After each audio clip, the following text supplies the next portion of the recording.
Hello everybody. Doctor Joshi के साथ मेरे मॉर्निंग वॉक के बारे में ये 11वां एपिसोड है। मैं बता चुका हूँ कि डॉक्टर जोशी जो है मेरे अच्छे दोस्त हैं और हर संडे को मेरे साथ मॉर्निंग वॉक में होते हैं और तरह तरह की बातें पे हम लोग डिस्कस करते हैं। He is a tremendously knowledgeable person. और कल कल कल संडे को फिर सुबह हम जब मॉर्निंग वॉक में थे तो फिर से सब बातें चली।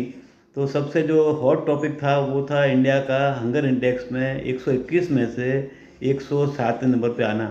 मैंने कहा जोशी साहब ये बताइए कि ऐसा क्यों हुआ। It is really a very something 121 में से अपनी रैंक 107वीं हो। यहाँ तक कि नेपाल, श्रीलंका, पाकिस्तान, बांग्लादेश अपने से बेटर परिस्थिति में हो। ऐसा कैसे हुआ होगा। तो डॉक्टर डॉक्टर जोशी का कहना था कि एक तो ये ऑफिशियल, ये कोई गवर्नमेंट की मतलब यूएन की रिपोर्ट नहीं है, ये प्राइवेट एजेंसी की रिपोर्ट है। फिर भी हमको इसकी चिंता करनी चाहिए और ये बहुत ही इंडिया के लिए नेगेटिव इमेज क्रिएट करने वाली चीज़ है। लेकिन दिख रहा है कि this can be true also, doctor Joshi का कहना था।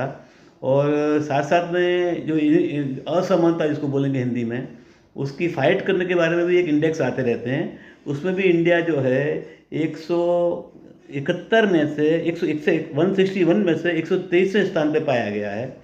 तो यहाँ भी इंडिया जो है इतना अच्छा स्कोर नहीं कर रहा है। और ये हंगर इंडेक्स के अंदर में जो रिपोर्ट आई है उसमें जो रीजंस दिखाए गए हैं कि इंडिया के जो बच्चे हैं दे आर अंडर नरिश्ड बोलेंगे। उनका जो ये स्टंटिंग रेट है वो भी काफ़ी हाई है, वेस्टिंग रेट भी काफ़ी हाई है और मोर्टालिटी रेट भी अभी भी जो है इतना कम नहीं हुआ है। तो ये सब चीज़ें चिंता की हैं और इंडियन गवर्नमेंट को भी और पब्लिक को सबको इसकी चिंता करनी चाहिए। उनके कहने का सबसे, डॉक्टर जोशी ये मानते हैं कि सबसे अच्छा सॉल्यूशन ये है कि जल्द से जल्द जो है कैश ट्रांसफ़र जो हैं वो किए जाएं।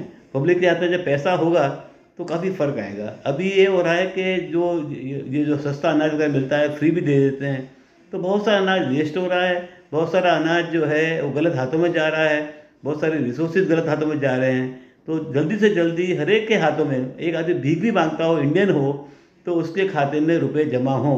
डॉक्टर जोशी का ये कहना था कि ये एक ही सॉल्यूशन है जो गवर्नमेंट को जल्द से जल्द अपनाना चाहिए।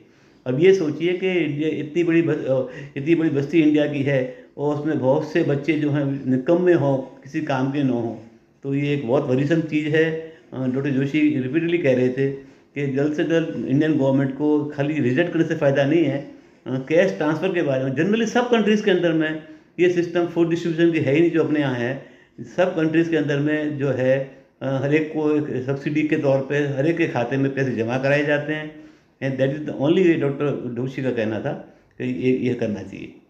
तो आप लोग भी सोचिए इस बारे में, क्योंकि मैं भी ऐसे मानता हूँ कि बात से मैं सहमत हूँ। मैं खुद भी ये बात देखता रहा हूँ कि इंडियन गवर्नमेंट को जल्द से जल्द कैश ट्रांसफ़र करने चाहिए। ये ऐसी रिपोर्ट आती रहेंगी, उनको रिजेक्ट करने से कोई एंड नहीं आएगा इन चीज़ों का। चलिए मिलते हैं अगले हफ्ते फिर से। Thank you for watching.